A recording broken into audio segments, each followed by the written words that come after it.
Common sense leads Americans now to talk to Russians. People wonder whether you've got something on Trump. Does Russia have something on Trump? What do you mean? Compromat, secrets, come on, it is, pressure? We have gone through this 10 years ago already. No, nothing has been... Is it a no? Ambassador, thank you for joining us. Can you explain why Russia didn't accept the offer of a ceasefire straight away with a view towards peace talks? What was wrong with just saying, okay? Just saying, okay, what does it mean? Do you believe that it will be immediate truce along 2,000 kilometers of our frontier? This is not possible, definitely. Every ceasefire, every truce should be well prepared. Otherwise, it will be pretty soon, it will be derailed by this or that side because of certain provocation, because casualties and so on. So this is not a possibility, just say, let us say, right like that, and here is the truth. So we did accept it, but it should be carefully prepared, and otherwise it will not work. What we need, in fact, it is overall very serious agreement which has security guarantees. For both sides? Not only for Ukraine, but also for Russia. It should be fundamental guarantees which will prevent any possibility of resume of war, of hostilities, of whatever it is, and it should establish in Europe a regional security system. President Trump last night said he was very close to a ceasefire and a peace deal. Do you share his confidence? I cannot speak myself for President Trump at all, and actually I cannot say that I am fully aware of the context and talks which had place, and they did. In fact, it is between the security counselors of both sides in Washington and Russia, and plus Mr. Witkoff was in Moscow. I had a prolonged conversation, more than 3 hours, with President Putin. So I believe that a lot of details, as I understand, has been discussed in these conversations. Yes, I mean, how close do you think it is? I have no idea. Because to listen to Washington, they would say, well, we're very near a deal, and they want a deal quickly. I have no idea. That depends. If what we are talking about, if we are talking about a certain framework, about principles of a future treaty, I do believe it should be a treaty. It is just not a memorandum or something like that. Initially, when I have a lot of experience, say, in negotiation process, let us be Caucasus or the other side, initially you establish certain principles.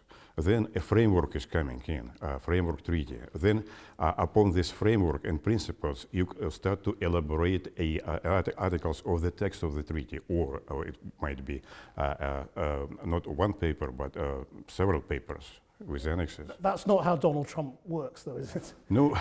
He doesn't work in frameworks and principles. I'm not a businessman, I am a professional diplomat, but actually if you look into some very serious deals in business, it should be as well carefully prepared with legal participation, and they do it working out every detail of it until it will be done.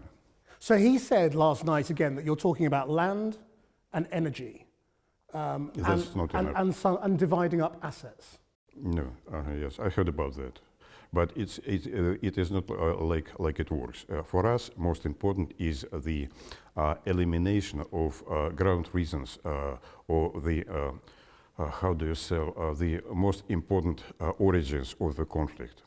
And there are at least two of them. One is that Ukraine should be neutral, a non-nuclear state, as it is stated in its initial version of the Constitution and Declaration of Independence of '91.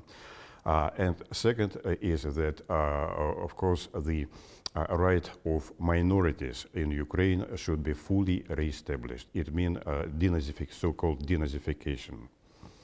Right. Does Ukraine then get to be a sovereign country? Ukraine is a sovereign country, and a sovereign country gets to decide on its alliances and its memberships and its neutrality or otherwise. You know that we have started a conversation with Americans in Riyadh on a very interesting note. They have said that initially is, of course, the most important is the principle of protection of national interest. But they do realize that other countries has their own national interest and security interest as well, and they have to be taken into account. They have also said that, of course, interests of Russia and the United States are different, but they can coincide and overlap, let us 50%, something like that. We have to work, they have said to us, when they are overlapping, we should promote this interest for the benefit of two countries. And when when we disagree, most important is not to go to bring these disagreements into confrontation. That's but you see the point, philosophical approach. It's not real sovereignty if you don't get We to talk about choose. Ukraine. No. I'm speaking that Ukraine is not only on the western side. It is not alone. It is our neighbor, and every country should take into account interests of the neighboring countries. So Ukraine, if it would like to continue its normal, peaceful existence, and look, it should take into account our interests and be friendly. Be friendly, not be hostile to us. So this is not really going to be a free country, is it? Why? That's the truth. Why?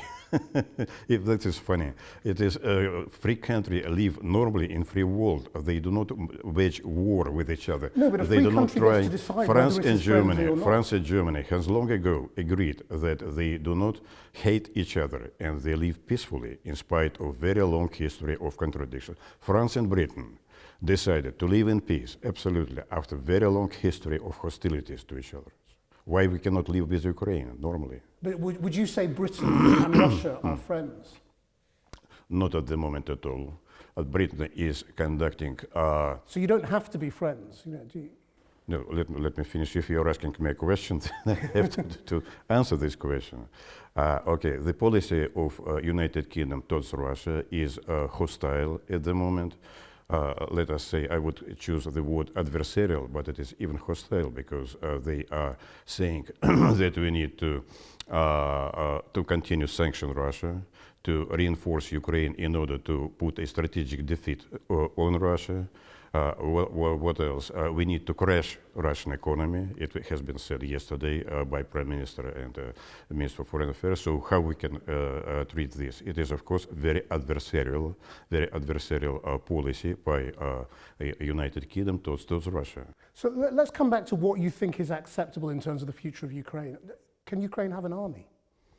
Well, every country has an army, with the exception of whatever it is, it's a pontific. But do you want to Vatican probably does not have one. But does Russia believe the Ukrainian army should be limited? Yes, in its we scope? do. Yes, we do. Beyond Yes, not being a yes, nuclear we state? do, and we have had a prolonged negotiations with Ukraine in April 22, where limits on Ukrainian army has been fixed. What would the I do limits not know. I do not preclude what's going on, what will be the outcome of the current negotiations, but I have seen the draft. But that is still a condition. I have seen the draft. I do not know. Let put it. It is. I do not convene negotiations here. Negotiations. It belongs to the future. We are now talking about the truth, about cessation of fire. But as for the limitation of Ukrainian army, it is. I do think it is obvious because Ukrainian army before the conflict consisted of 250 people. It was the biggest army in Europe, even twice bigger as Polish has an army with the same comparable population. It's being speculated that America may recognize Crimea as Russian in advance of the rest of the peace negotiations. Is that the kind of step you wish to see first? Well, to sort of take that out of the negotiation effectively? I have read this speculation, as you have said this morning, of course, in the newspapers. Or I do not know whether it is true or not, but of course, if this step will be done, it will be a great achievement, of course, for peace and normalization of the whole situation in Europe. Because it is fact of life that Crimea is Russian. A referendum has been conducted. 2 million of population of Crimea are Russians. They do not live in Ukraine. They would like to live in Russia. The referendum was questioned, we should say, by the No, United no, no, Nations. no, no, no. Don't ever mention to it. It is referendum is not questionable. It is. It has been done in accordance with every standard of it. A lot of observers has come to Crimea during a referendum, and it. Well, if someone do not recognize what we can do. Well, I mean, the United Nations expressed concern about it, but you know, I presume there would be another one in the future. But the point of taking Crimea out of the discussion would be that it then focuses on the territory that Russia now holds. And your foreign minister has said there's no question of giving anything up. Is that still the position? That there's no question of Russia withdrawing from any territory that it currently holds? Why should we?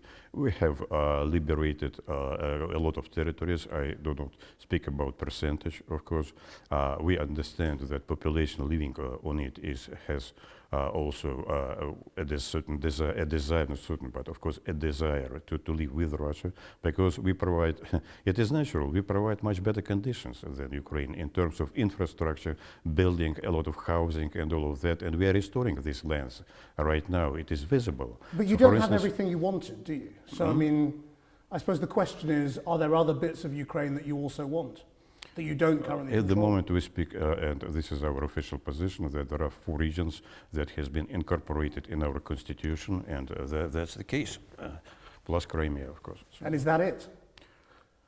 In terms You of mean what you I mean, mean? are there other bits of Ukraine that you want as part of this I negotiation? have never heard about anything else. Because obviously the fear is that if you say Russia can hold on to everything it's taken, then why wouldn't you come back for more?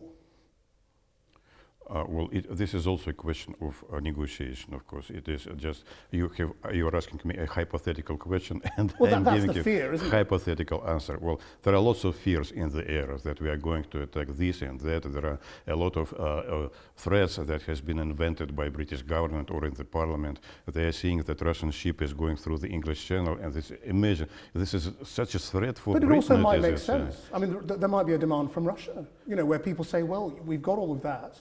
Why can't we have the rest?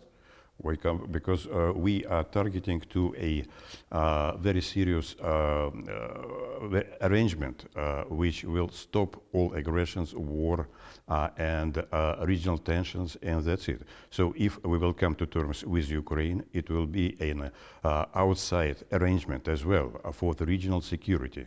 Outside arrangement for the regional security will preclude any kind of, as I have said, differences, contradictions, controversies in it, like it existed in 90s, I will say, in early 90s, when we have come to, since 75, when we have established Helsinki Principles, a Decalogue, and then Paris Declaration. We have come to normalization total between Soviet Union, then Russia, and Western countries. We were living under certain principles, and there was no tensions, I will say. We have launched many partnerships with the European Union, with NATO, I was in this partnership, with Council of Europe, we were members of it, Council of Europe in Strasbourg, we have been members of it, and actually that was a total normalization. However, unfortunately, Western countries under the leadership of the United States decided differently. They decided that they are going to enlarge NATO and towards our borders, and to secure a security for just a group of states, ignoring interests of the others. I'll come back to that. This is what is important. So what that means is if you're not prepared to give anything up, then you get to keep, for example, the Zaporizhzhia nuclear plant, which was the biggest nuclear plant in Ukraine. And indeed, last night, President Trump said, we're talking about energy and assets.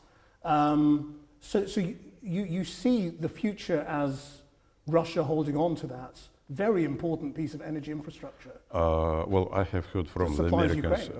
I have heard from the Americans that it will be a discussion about that, but I do not see the point, because this plant is now is on our territory. Basically, it is now controlled by the International Agency for Atomic Energy. Mr. Grossi, his leader, has visited several times. It is under normal conditions, and I do not know. So, but does that mean Russia could turn the lights off in Ukraine? Turn lights. Well, Moscow has built up in Ukraine a lot of power plants, nuclear power plants. They still have in possession, I do not know how many, but at least, well, it is less than 10, but more than 5, I guess, or something like that. But there are lots of power plants. Besides, they have a lot of hydroelectric power plants. So Ukraine has a lot of capabilities. They just should be used and maintained properly. And under the previous governments in Ukraine, they were in a very poor conditions, a very dangerous condition for Europe. Can I ask you then about the coalition of the willing? Yeah, sure. That Keir Starmer and President Macron are assembling. You've always said there's no question of international troops in Ukraine. Is that still a red line?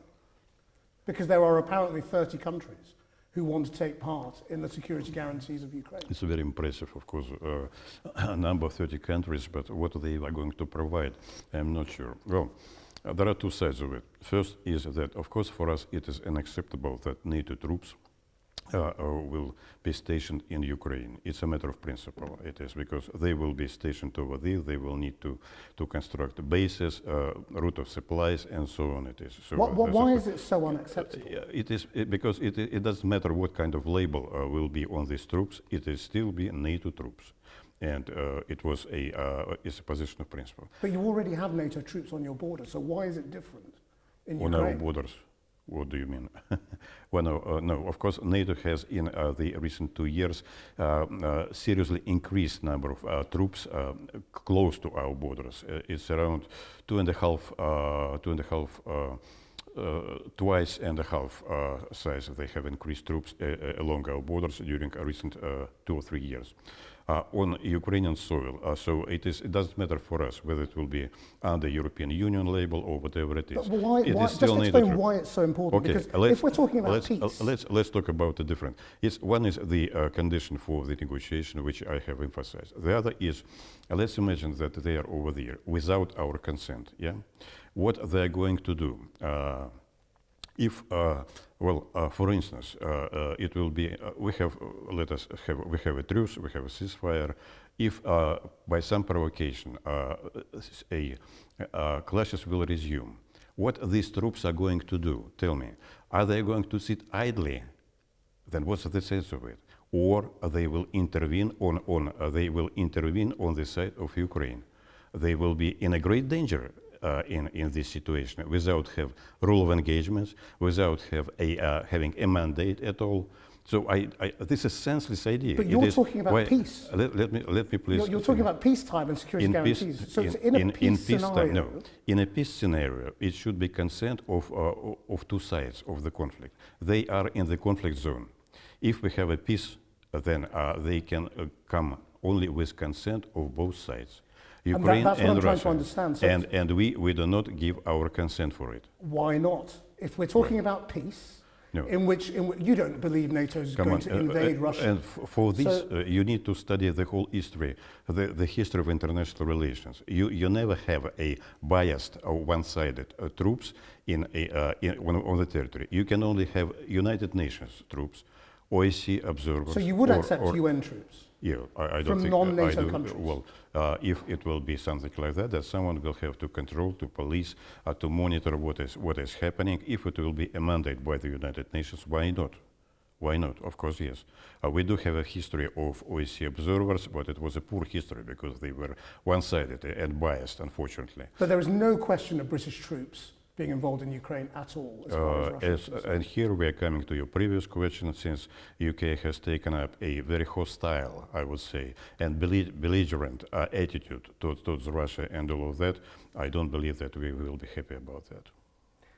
Just explain then, what is the difference, again, between having armies or troops from NATO members in Ukraine and troops in Finland, Sweden, Poland, all on the edge of Russia? Why is there such an in principle difference? No, Finland, Sweden, when it and comes to Poland. Ukraine? Finland, Sweden, and Poland at the moment they are members of NATO, and NATO is developing bases on its own territory, since they are presumably are saying that they are defensive organization, and these bases has been deployed in a sense of defense.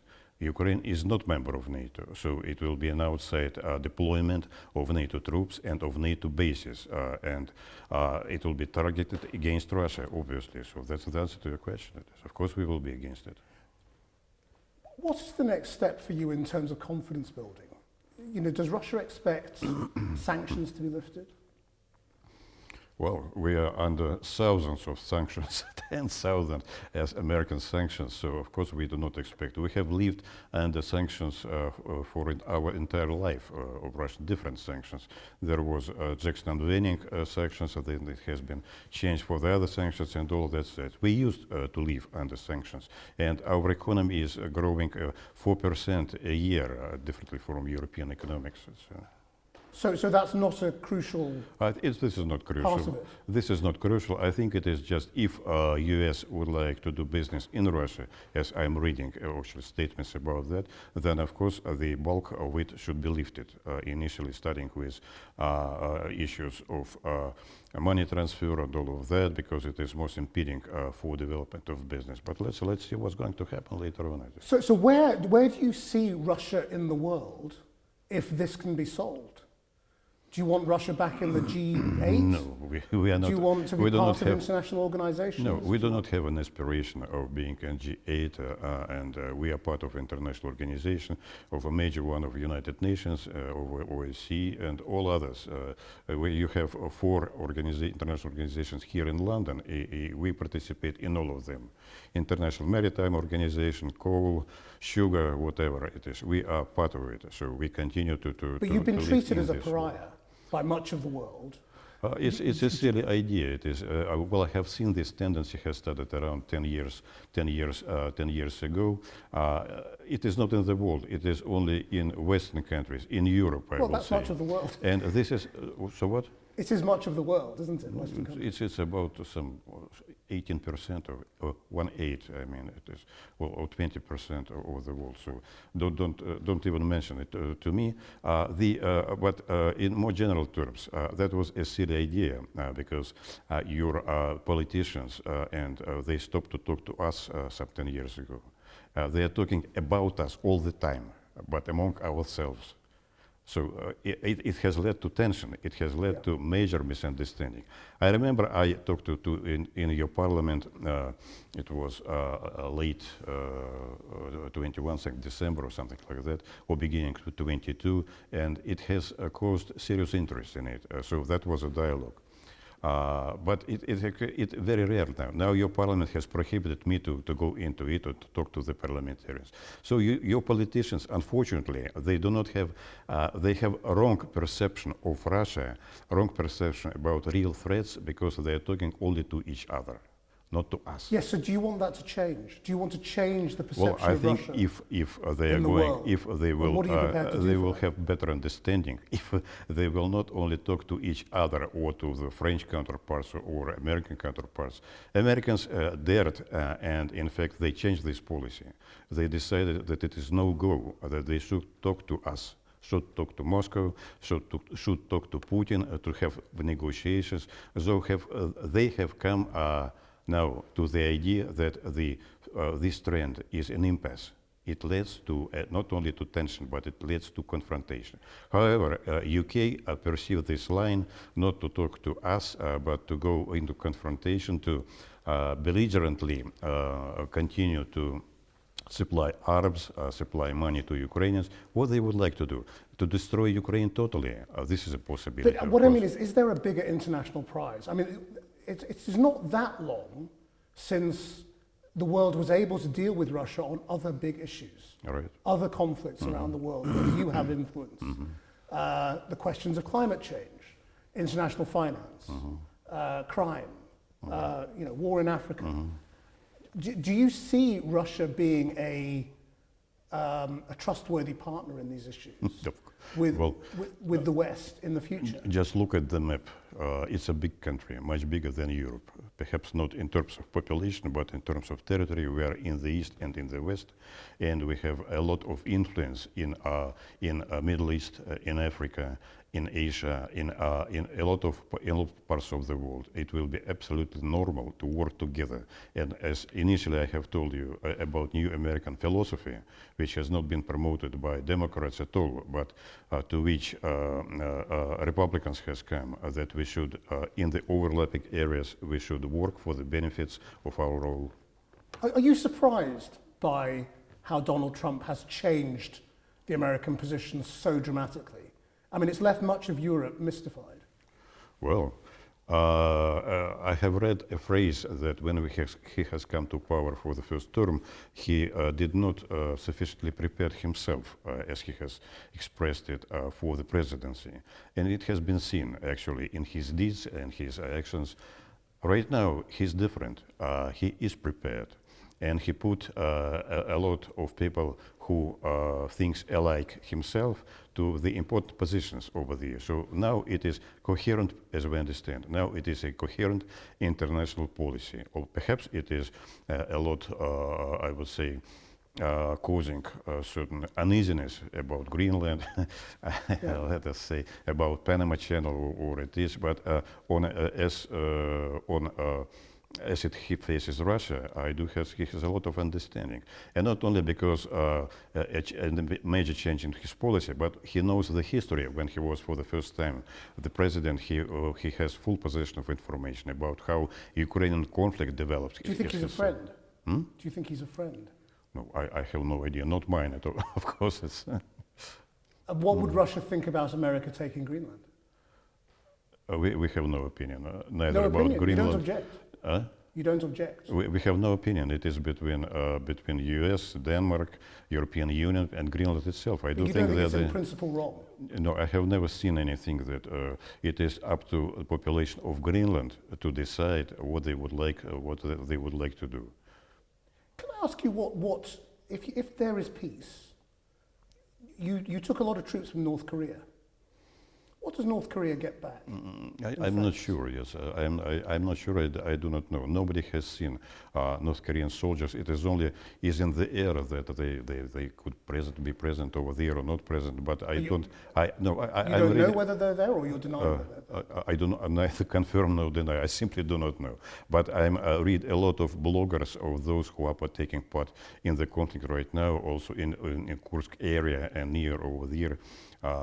From the British sources, from other sources, international sources, about North Korean, but nobody has mentioned nobody has mentioned the role over there or any other place, since nobody has seen them. So I simply do not know. And what about the situation with Iran at the moment? What do you think Russia's role is in trying to improve the situation between Iran and America, where Donald Trump has asked Iran to enter into talks over its nuclear program, and Iran is reluctant? You know that the day before, Friday actually, we did have a trilateral meeting in Beijing between Russia, China, and Iran, and there were strong signals that actually it is Iran will not bow under pressure. Iran is a big country and very serious country, and one should not push it very hardly because they have a lot of capabilities, in fact, and it is much better to negotiate with Iran, to negotiate nuclear deal, and not to involve other things into that, like U.S. administration is trying. It's not about missiles, it is not about regional issues and all of that. If we have certain negotiations with Iran about a nuclear deal, then we should finalize it on the terms which will be acceptable both for the Iran and those who are involved in the negotiations. Can I just come back to the question of security guarantees, which you mentioned at the beginning? You said Russia will be prepared to accept international troops, perhaps from the UN or the OSCE. OSCE, I did not mention the OSCE. OSCE has had observers on this line. Okay, from the UN. I don't know. The Secretary General of the OSCE was last week in Moscow. But it is premature to discuss it in detail or seriously, since we do not have a treaty right now. Is that the sum total of the security guarantee that Ukraine can expect? The previous drafts with Ukraine that we did negotiated in 2002, they did not contain any mentioning of boots on the ground, as your Prime Minister has said. It is sufficient that it will be a treaty. We did have in the history lots of treaties without any kind of boots on the ground or something like that. It is just worthy, trustworthy, I would say, trustworthy thing. And guarantors, of course, will be other countries watching it, United Nations, of course. There are things like that. It's an international practice of international law. If we come to a peace then, what will Russia's compromise have been? Don't ask me about that. It's a funny question. You never speak about compromises before you start negotiations. Well, but Ukraine is obviously being expected to give up territory. Is there any compromise that Russia is prepared to enter into? My friend, it's senseless to discuss compromises before the start of negotiations. Absolutely. Don't drive me into that. Right, but you're not ruling out that there will be some. It's just part of the process. It's an issue of negotiations, of course. And finally, just to come back to Trump, I mean, you say you don't know whether he's a friend. A lot of people in Europe wonder why he has come round to the Russian way of thinking so fast. Can you have an explanation for that? I do have an explanation because it's a common sense leads Americans now to talk to Russians.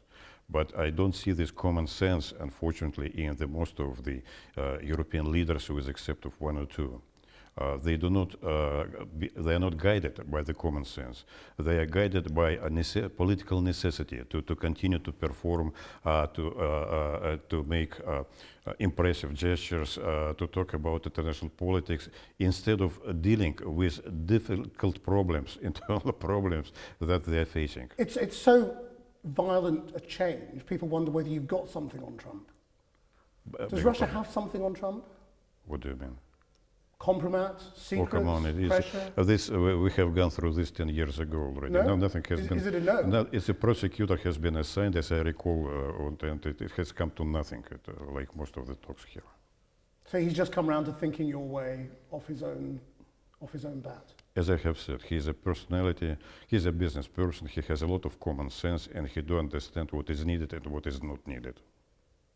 Are you confident? Are you optimistic as we talk today?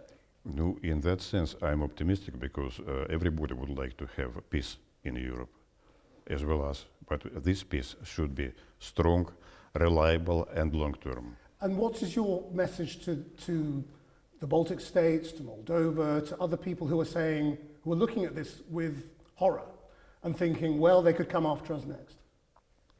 We have a problem with Ukrainian government because it's extremely nationalistic. It oppresses, it wage war against during now 10 years.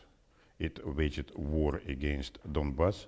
It was prepared to launch a very absolutely disastrous attack against Donbass, and that is, we tried to settle it by diplomatic efforts during all this time. We didn't manage, unfortunately, so it happened now. But it's a different situation, it's totally. Ambassador, thank you very much indeed. Thank you for your good questions.